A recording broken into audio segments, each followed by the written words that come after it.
Richie Suleiman, are you famous? No. I don't think so. কেন নয়? আমি জানি না, আমার মনে হয় যে মানুষ হয়তো আমাকে চেনেন, পছন্দ করেন, কিন্তু আসলে ফেমাস যে ওয়ার্ডটা, সেই ওয়ার্ডটার সাথে আমি খুব বেশি যে এটাকে বিশ্বাস করি, আচ্ছা, তা না।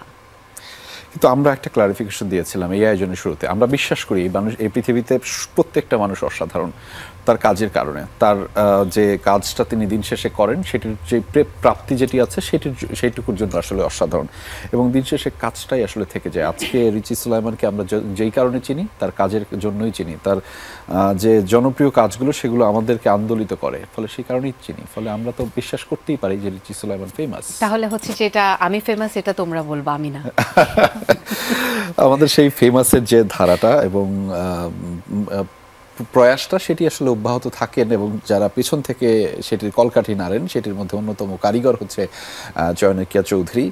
এবং সেখানে আপনাকেও এটাই জিজ্ঞেস করতে খুব ইতস্তত বোধ হয়, আপনার মতো এত মহান মানুষ এবং এত দীর্ঘ সময় কাজ করা, বাংলাদেশকে সার্ভ করা একজন মানুষকে আমি যখন জিজ্ঞেস করি আর ইউ ফেমাস, কিন্তু আমাকে করতে হয় আর ইউ ফেমাস। আসলে প্রশ্নটা খুবই বিব্রতকর, তাই না? আমার জন্য, আপনাদের জন্য না। আমাদের জন্য বিব্রতকর, কারণ নিজেরটা নিজে ফেমাস যেটা রিচি বলে দিল, এটা আসলে খুবই খারাপ লাগে। তারপরেও আমার কাছে মনে হয় যে মানে আমাকে চেহারায় না চিনলেও মানে চয়নিকা চৌধুরী নামটা, যে মানুষ যখন দাঁড়ায় বলে যে আপনার নাটক ভালো লাগে, তো ওই জায়গা থেকে মনে হয় যাচ্ছে কিছু মানুষ চেনে বা কিছু মানুষ পছন্দ করে, ওই জায়গা থেকে ভালো লাগা আছে। বাট ফেমাস কিনা জানি না, তবে এই অনুষ্ঠানটায় একটু মনে হয় চিনে টেনে মানুষ হলে বসলাম কেন আমরা সবাই। অবশ্যই অবশ্যই সেটা আমরা ওই যে দিন শেষে সমীকরণের জায়গাতে যেই শব্দটি যুক্ত করতে চাই সেটি হলো কাজ কাজ কাজ। এবং যে কাজের জন্য ফারি হোসেন আপনাকেও আসলে বিশেষভাবে আমাদেরকে আপনি সময় দিয়েছেন, এবং সেটি বিশেষভাবে আপনার প্রতি কৃতজ্ঞতা জানাচ্ছি। এবং আপনি দীর্ঘ সময় দেশের বাইরে থাকেন, কিন্তু সেখান থেকেও বাংলাদেশকে মিস করেন দারুণভাবে। সেটি আপনার কথা এবং নানান ধরনের ইন্টারভিউয়ের মাধ্যমে আমি দেখছিলাম। এখানে আসার আগে আপনার বেশ কিছু ইন্টারভিউ দেখছিলাম। আপনি প্রতি বছর আসেন, শুধুমাত্র করোনার সময় আসতে পারেননি একটা দীর্ঘ সময়, সেটি নিয়েও একটু আফসোস আপনার রয়েছে।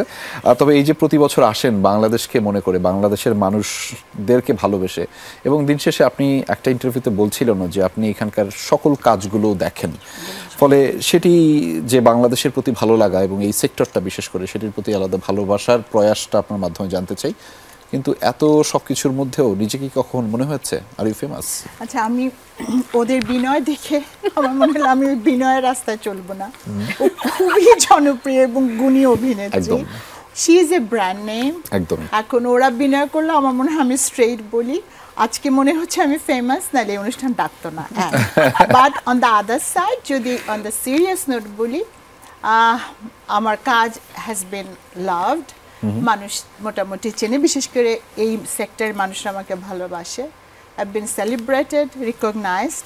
সো ওই সেন্সে বলবো যে হ্যাঁ, যদি এই সব কিছু একটা মানুষকে ফেমাস করে, আমি ওদের মতো বিনয় করলাম না, well maybe I am famous.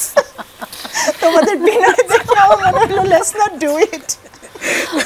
না, আপনার সেইটা আসলে বিনয়টা থাকুক, বিনয়টাও একটা অলংকার। এই অলংকারটা, বাট দে আর ফেমাস, এটা তো ওদের কোনো রকম সন্দেহ থাকার কথা না। আচ্ছা, ইউ অলসো। তাই যদি হয়, তাই যদি